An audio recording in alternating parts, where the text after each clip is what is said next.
இப்போ இருக்க சீரியல்ல இந்த சீரியலுக்கு ரொம்ப பெரிய வரவேற்பு கிடைச்சிட்டு இருந்த நிலையில, சீரியலையே இப்படி பண்ணாங்க அப்படின்ட்டு வீக்கா ஃபேன்ஸ் எல்லாரும் உடைஞ்சு போயிட்டு பல விதமான கமெண்ட்ஸ்களை அள்ளி குவிச்சிட்டு இருக்காங்க. ஸோ என்ன நடந்ததுன்ட்டு வாங்க இந்த வீடியோவில் பார்க்கலாம். அதுக்கு முன்னாடி நீங்கள் வீக்கா ஃபேன்ஸாக இருந்தீங்கன்னா கமெண்ட் பாக்ஸில் வீக்கான்ட்டு ரெட் ஆர்டினோட கமெண்ட் பண்ணுங்க. வீக்கா அப்படின்னா வேற யாருமே இல்லைங்க, மகாநதி சீரியலில் வர விஜய் அண்ட் காவேரி. இந்த பேர் எப்படி வந்தது, எப்படி வந்து ஆடியன்ஸ் மனசில் இடம் பிடிச்சாங்கன்னே தெரியல. ஏன்னா அந்த அளவுக்கு நிவின் காவேரியாக இருந்தவங்க விஜய் காவேரியாக மாறிட்டாங்க. ஸோ அதுக்கப்புறம் என்னென்னவோ நடந்தது. ஆனால் இவங்களுடைய காதல் அந்த ஒரு ஸ்டோரியை பார்க்கும்போது ஸ்க்ரீனில் நம்மளை அறியாமலே நமக்கு ஒரு சிரிப்பு வரும். அந்த அளவுக்கு ரொம்ப அற்புதமான ஒரு டீசெண்டான லவ் ஸ்டோரியாக இருந்தது. ஃபைனலாக விஜயோடைய அம்மா தான் இவங்களுக்கு மகளாக பிறக்கணுன்ட்டு ரெண்டு பேருமே ஆசைப்பட்டுட்டு இருந்த அந்த சமயத்தில் ஒரு அழகான லாங் ட்ராவல், அந்த ட்ராவலில் வந்த ஒரே ஒரு ஆக்சிடெண்ட்டால் டோட்டலாக எல்லாத்தையும் மாற்றிட்டாரு கதை கலத்திய டேரக்டருக்கு என்னாச்சுன்னே தெரியல. இப்போ வந்து இந்த ப்ரோமோ பார்த்து ரொம்ப பெரிய ஒரு டிசப்பாயின்மெண்ட். என்னன்னா, பசுபதியால் ஆரம்பத்துல இருந்தே பிரச்சனை வருது, அதனால எப்படியாவது காவேரியை விஜய் கிட்ட இருந்து பிரிக்கணும்ட்டு விஜயோடைய பேரண்ட்ஸ் நினைக்கிறாங்க, அதாவது பாட்டி தாத்தா அவங்களுடைய ஃபேமிலிஸ் நினைக்கிறாங்க. இப்படி இருக்கிற சமயத்தில் இப்போ ஒரு ஆக்சிடென்ட் நடக்குது, காவேரி எல்லாத்தையும் மறக்கிறாங்க. அவங்களுக்கு மேரேஜ் ஆனது, அவங்க ப்ரெக்னெண்ட்டாக இருந்தது, அவங்களுக்கு குழந்தை பிறந்தது, விஜய், இந்த மாதிரி எதுவுமே அவங்களுக்கு ஞாபகம் இல்லை. ஏன் அவங்க அப்பா இறந்தது கூட ஞாபகம் இல்லை. ஏன்னா அவங்க கண்ணை முழிச்சு பார்க்கும் போது சொல்கிற ஒரே விஷயம், நீங்களாம் வந்துட்டீங்க, அப்பா ஏன் வரல அப்படின்னு கேட்டிருப்பாங்க. ஏன்னா அவங்க அப்பா இறந்ததுக்கப்புறம் தான் கதையை ஆரம்பிக்கும். ஆனால் அது வரைக்கும் தான் அவங்களுக்கு ஞாபகமே இருக்குது. ஸோ இப்போது விஜய் கண்ணை முடிச்சு பார்க்குறாரு. விஜய் வந்து எப்படியாவது ஞாபகப்படுத்துவாருன்னு பார்த்தா ஃபைனலாக அவங்க பாட்டி சாரதாவை கூப்பிட்டு சொல்கிறாங்க, அதாவது காவேரியோடைய அம்மாவை கூப்பிட்டு சொல்கிறாங்க, முடிச்சிடலாம், இதுக்கப்புறம் இந்த ஒரு பாண்டு தேவையே இல்லை, காவேரி ஞாபகம் மறதியாகவே இருந்துட்டு போட்டோம், அவங்கள வந்து எங்கேயாவது கூப்பிட்டு போயிடுங்க, சொந்த ஊருக்கு போயிடுங்க, இங்கே இருக்காதிங்க, விஜய் கண் முன்னாடி வராதுங்க, ஆனால் எங்கள் பேத்தியை மட்டும் எங்ககிட்ட கொடுத்துட்டு போயிடுங்க, அவங்க அம்மாவே அவனுக்கு திரும்ப பிறந்துட்டாங்க, ப்ளீஸ் அவங்ககிட்டயே இருக்கட்டும், நல்லபடியாக நாங்கள் வளர்த்து கொடுக்குறோம் அப்படின்னு சொல்ல, அதுக்கப்புறம் ஃபைனலாக விஜய் வந்து கேட்குறாரு, காவேரி இறந்துட்டான்னு சொல்லும் போது மிகப்பெரிய ஷாக். அதுலேயும் குறிப்பாக அவங்களுடைய தாத்தா இதை பண்ணுவாருன்னு யாருமே எதிர்பார்த்துருக்க மாட்டாங்க. ஏன்னா நிறைய கமெண்ட்ஸ், தாத்தாவும் இப்படி வந்து பண்ணிட்டாரு, ஏன் தாத்தா அப்படி பண்ணார், இப்படிலாம் நிறைய பேர் கேட்டுட்ருக்காங்க. ஸோ விஜய் அந்த குழந்தைக்காக வாழணும், நீ உன் குழந்தைக்காக வாழணும்னு அந்த பாட்டி சொல்லும் போது விஜய் அந்த குழந்தைய பார்த்து அழற அந்த ஒரு மொமெண்ட் வந்து பார்க்குற யாராக இருந்தாலும் அந்த வீக்கா ஃபேன்ஸாக இருந்தாங்கன்னா கண்ணு கலங்கியிருக்கும். கண்டிப்பாக அந்த ஒரு மொமெண்ட்டாக தான் இருந்துச்சு. ஸோ அந்த ஒரு மொமெண்ட்டில் இதுக்கப்புறம் சீரியல் எப்படி இருக்க போகுது, தன்னுடைய குழந்தைக்காகவே விஜய் வாழ போகிறாரு, என்னுடைய குழந்தை தான் எனக்கு எல்லாம் அப்படின்ற ஒரு முடிவில் தான் இருக்க போகிறாரு. எந்த ஒரு பொண்ணையும் பார்க்க போகிறதில்ல, காவேரியோடைய நினப்பிலே இருக்க போகிறாரு. இந்த பக்கம் இன்னொரு பக்கம் காவேரி நிவினோட அந்த காதலை வந்து திரும்ப ஸ்டார்ட் பண்ணலாம். அதுக்கப்புறம் நிவினுக்கு மேரேஜ் ஆன விஷயம் தெரிய வந்து அதுக்கு என்ன ரியாக்ட் பண்ண போகிறாங்க தெரியல. ஸோ இல்லை இவங்களுக்கே மேரேஜ் ஆன விஷயம் தெரிஞ்சு என்ன ரியாக்ட் பண்ண போகிறாங்க, இது போலலாம் நினச்சிட்டு இருந்தா டைரக்டர் ஒரு படத்தை பார்த்துருப்பார் போல். அது என்னன்னா ஹாய் நானா. இந்த ஒரு படம் ரொம்ப பெரிய ஹிட்டான படம் லாஸ்ட் இயர்.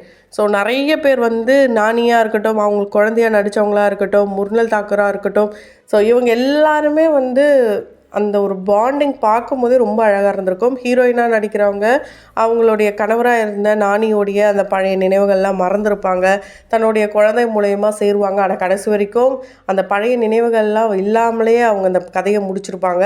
ஒருவேளை இந்த மாதிரி முடிச்சிருவாரா டைரக்டர்? ஏன்னா பசுபதியாக தான் ஒரே ஒரு வில்லனாக இருந்தார், ராகினி இருந்தாங்க, அவங்கள தூக்கிட்டு வந்து PS2 போட்டாங்க, சரவணனுக்கு பேர் ஆகிற மாதிரி. என்னடா நடக்க போகுதுன்னு பார்த்துட்டு இருந்தா இந்த மாதிரி காவேரி விஜய் இவங்க ரெண்டு பேரோடைய கதைக்களம் தான் போக போகுது. முழுக்க முழுக்க அந்த குழந்தை வளர்கிற மாதிரியும் மட்டும்தான் அந்த குழந்தைக்கு, அந்த குழந்தைய வளர்ந்து அம்மா ஸ்டோரி எங்கன்னு கேட்கும் போது தான் அவர் ஒரு கதையை சொல்ல போகிறாரு. அப்போ காவேரி வந்து அந்த இடத்துல வேலைக்காக வரலாம், ஏன்னா அதுதான் கதையை முன்னாடி இருந்தது, அவங்க வேலைக்காக தான் இங்கே வருவாங்க சென்னைக்கு. ஸோ அப்போ திரும்பவும் அவங்க அளவு ஆரம்பிக்க போகிறாங்க. அந்த ஞாபகங்கள்லாம் வரப்போதா, இல்லை விஜய்க்கு காவேரி மேலே கோவம் வரல, ஏன் போய் சொல்லிட்டு விட்டுட்டு போனா, நீ வந்து ஞாபகப்படுத்தியிருந்தாலும் நீ வந்திருக்கணும், இப்படி கேட்க போகிறாங்களா, இது போலலாம் நிறைய ட்விஸ்ட் அண்ட் டர்ன்ஸ்லாம் இருக்குது. உண்மையாலே கதை இந்த அளவுக்கு மாறும் யாருமே எதிர்பார்க்கல. மகாநதி கொடைக்கானல் ஆரம்பித்த சென்னை வந்து திரும்பவும் சென்னை கொடைக்கானல் கதையாக மாறுது. ஸோ சூப்பராக தான் இருக்க போகுது. ஆனால் ரொம்ப பெரிய டிசப்பாயின்மெண்ட், இவங்க ரெண்டு பேரும் சேரது உறுதி தான். இருந்தாலுமே அவங்க ரெண்டு பேரும் சேர்ந்து ட்ராவல் பண்ணுற மாதிரியான சீக்வன்ஸ் இருந்திருந்தால் இன்னும் நல்லா இருந்திருக்கும். அந்த குழந்தைய வளர்க்குற விதங்கள்லையும் சரி இன்னும் அழகாக இருந்திருக்குமே அப்படின்ற ஒரு எதிர்பார்ப்பு ஆடியன்ஸ் கிட்டே இருக்குது. ஆனால் டைரக்டர் ஒரு பக்கம் டாடா படத்தையும் இன்னொரு பக்கம் நம்ம முன்னாடியே சொன்ன மாதிரி ஹாய் நானா இந்த படமாக இருக்கட்டும், இன்னொரு பக்கம் தீபாவளி படத்தில் ஹீரோயின் அப்பப்போ மறந்து போயிடுவாங்க, அந்த ஒரு சீக்வன்ஸாக இருக்கட்டும். ஏன்னா கடைசி வரைக்குமே அந்த ஹீரோயினுக்கும் ஞாபகங்களே இருந்திருக்காது. ஆனால் அந்த பொண்ணை பார்த்து அந்த பொண்ணுக்காக ஜெயம் ரவி செய்கிற சில விஷயங்கள்லாம் பார்க்கும்போது உண்மையாலே நம்மளை லவ் பண்ணியிருப்போம் போலன்ட்டு அந்த பொண்ணாக தான் மனசில் நினச்சி ஞாபகமே இல்லாமல் இப்போ இருக்கிற அந்த சூழலை வச்சுமே ஓகே பண்ணுவாங்க. அந்த மாதிரி கூட இருக்கலாம். ஸோ கதைக்களம் எப்படி இருக்க போகுதுன்றது வந்து மிகப்பெரிய ட்விஸ்ட்டு தான். இருந்தாலும் ஒரு குழந்தை பிறந்த ஒரு பெண் ரியாலிட்டி படி பார்த்தோன்னா அந்த பொண்ணுடைய மனநிலை உடல் ரீதியாகவும் நிறைய மாற்றங்கள்லாம் வந்திருக்கும். இதை காவேரி எப்படி எதிர்கொள்ள போகிறாங்க, என்னதான் சீரியலில் அவங்க ப்ரெக்னெண்ட்டாக இருந்தாலும் இந்த மாதிரியான விஷயங்கள் ப்ராக்டிக்கலாக வந்து திங்க் பண்ணி பார்த்தா இருக்கும். ஸோ இதெல்லாம் பற்றி காவேரி கேட்பாங்களா, இல்லை காவேரி நிவின் பின்னாடி போவாங்களா, எப்படி இருக்க போகிறாங்க? ஸோ இதெல்லாம் வந்து அடுத்தடுத்து தான் நமக்கு தெரிய போகுது. இந்த பாட்டி தான் எப்போவுமே, அதாவது விஜயோடைய பாட்டி தான் காவேரி விஜயை பிரிக்கிறதுல ரொம்பவே குறியாக இருந்தாங்க. ஏன்னா நம்மளுடைய பேரனுக்கு பசுபதியால் பிரச்சனை வருதுன்ட்டு அவங்க நினச்ச மாதிரியே எல்லாருமே பிரிச்சுட்டாங்க. ஆனால் அவங்க நினச்ச மாதிரி இது கண்டினியூ ஆக போகிறதே கிடையாது. 2 பேரும் சேர தான் போகிறாங்க. அதை எல்லா ஆடியன்ஸும் பார்த்து என்ஜாய் தான் பண்ண போகிறாங்க. இல்லையா ஆடியன்ஸ் விருப்பப்படி சில கதையெல்லாம் கூட மாற்றி நம்ம பார்த்துருக்கோம். ஏன்னா பாரதி கண்ணம்மான்ற சீரியல்லாம் நம்ம பார்க்காத சீனே கிடையாது.